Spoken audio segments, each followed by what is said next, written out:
Manchester United versus Newcastle. A Boxing Day battle with stars missing. What's at stake? Have you ever wondered what happens when two Premier League giants meet with almost a full team's worth of players missing? That's exactly what we're about to see when Manchester United host Newcastle United at Old Trafford. Let's dive into one of the most interesting matches of this busy holiday period.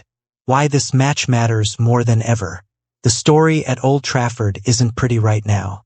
Manchester United are having one of their worst seasons in recent memory, sitting in 14th place. Yes, you read that right, 14th.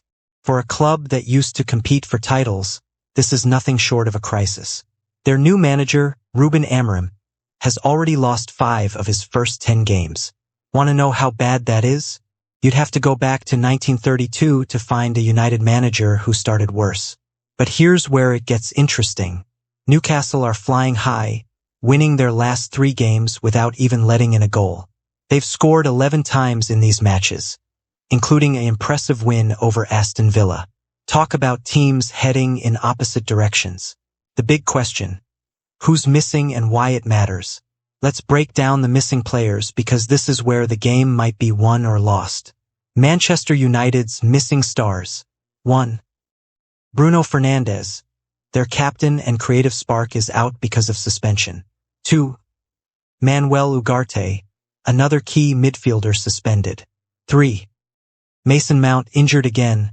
Poor guy can't catch a break. 4. Luke Shaw had a setback in recovery. 5.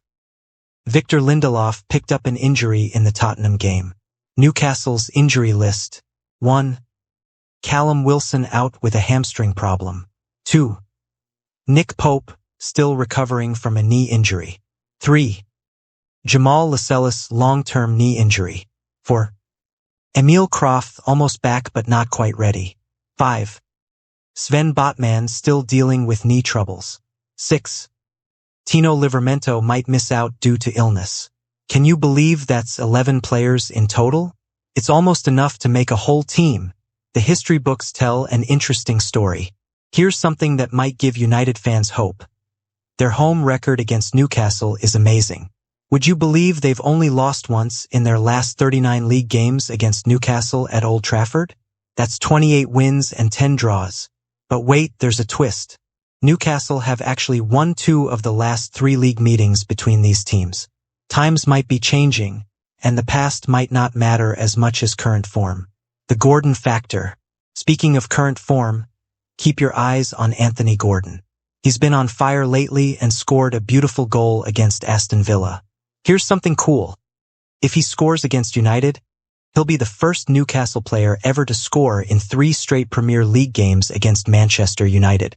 Talk about making history. What's really at stake? For Manchester United, this is about more than just 3 points. They could end up losing 5 league games in December, something that hasn't happened to them in over 62 years. Plus, they might end 2 calendar years with defeats for the first time since 1986. That's the kind of record no one wants to set. Newcastle, meanwhile, are pushing for a Champions League spot. They're already in the top 5, and another win would strengthen their position. Can you imagine Newcastle finishing above United this season? It's looking more likely by the day. The midfield battle. With both Fernandes and Ugarte out, United might bring back Casemiro. But here's a fun fact. He's been booked in every game he's played against Newcastle. Will he be able to keep his cool this time? The midfield battle could decide this game, especially with both teams missing key players. What the managers are saying. Amorim talks about surviving. But is he talking about just this game or the whole season? It shows how much pressure United are under right now. Meanwhile, Eddie Howe has his Newcastle team playing with confidence and freedom. The difference in mood between the 2 camps couldn't be bigger. Who's going to win? This is where it gets really interesting. Despite United's amazing home record against Newcastle, the bookmakers are actually making Newcastle slight favorites. When was the last time that happened at Old Trafford? Looking at the form guide, it's hard to argue.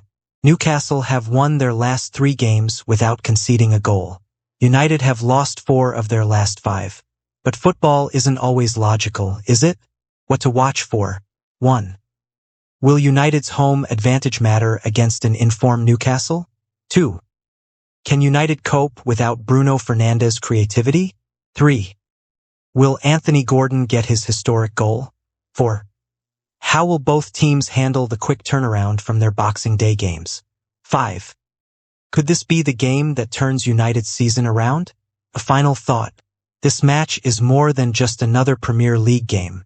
It's a battle between tradition and current form, between a struggling giant and a rising force. The fact that both teams are missing so many players adds another layer of uncertainty. For United, it's a chance to show they're better than their league position suggests. For Newcastle, it's an opportunity to prove their recent success is no fluke. With both teams missing key players, we might see some unexpected heroes step up. Remember the last time these two met at Old Trafford? It was a 5-goal thriller. With the way both teams are playing right now, we might be in for another classic. Make sure you don't miss this one. It could be a game people talk about for a long time to come. Stay tuned for what could be one of the most dramatic games of the season. After all, when these two teams meet, there's rarely a dull moment. So who's your money on? The struggling giants or the in-form underdogs? Let us know what you think in the comments below. The Anthony Gordon saga. Should Newcastle's rising star consider Manchester United? Is the grass always greener on the other side? That's the question at the heart of the latest transfer buzz surrounding Newcastle United's Anthony Gordon. With Manchester United reportedly showing interest in the 23-year-old winger, let's break down why this potential move is creating such a stir in the football world. A star on the rise. Gordon's journey at Newcastle has been nothing short of remarkable. Just look at his numbers from last season. 11 goals and 10 assists in 35 Premier League appearances. That's the kind of performance that turns heads, and turn heads it has. But what makes these statistics even more impressive is how Gordon has developed under Eddie Howe's guidance. The price tag question. Newcastle have made their stance clear. They value Gordon at around £100 million. In today's market, is that too much? Maybe not, considering his age, Premier League experience, and recent form. But it's certainly a figure that would make most clubs think twice. The Manchester United factor.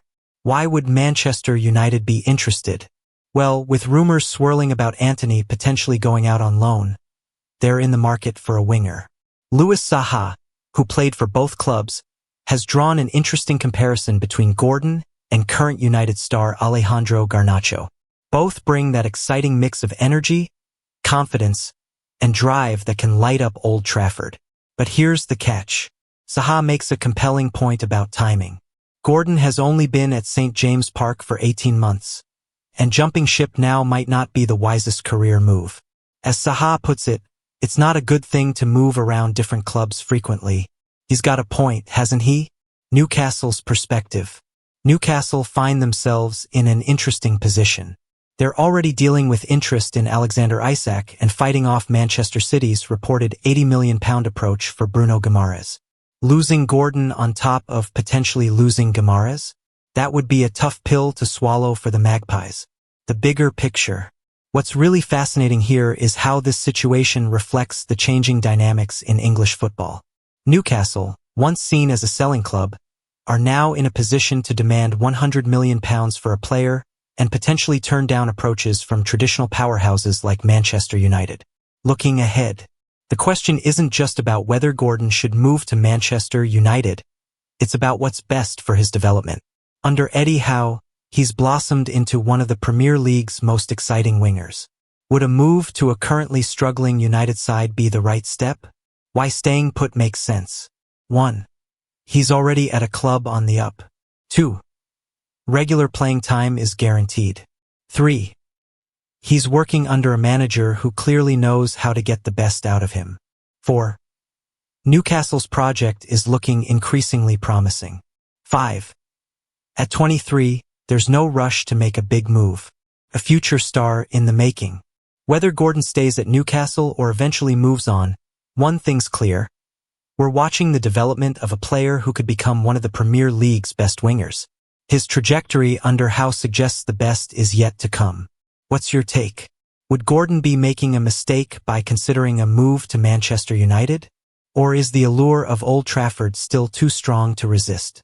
As the January transfer window approaches, This could become one of the most intriguing stories to follow.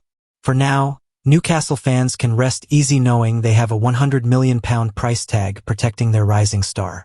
But in football, as we all know, things can change very quickly indeed. What do you think about Gordon's situation?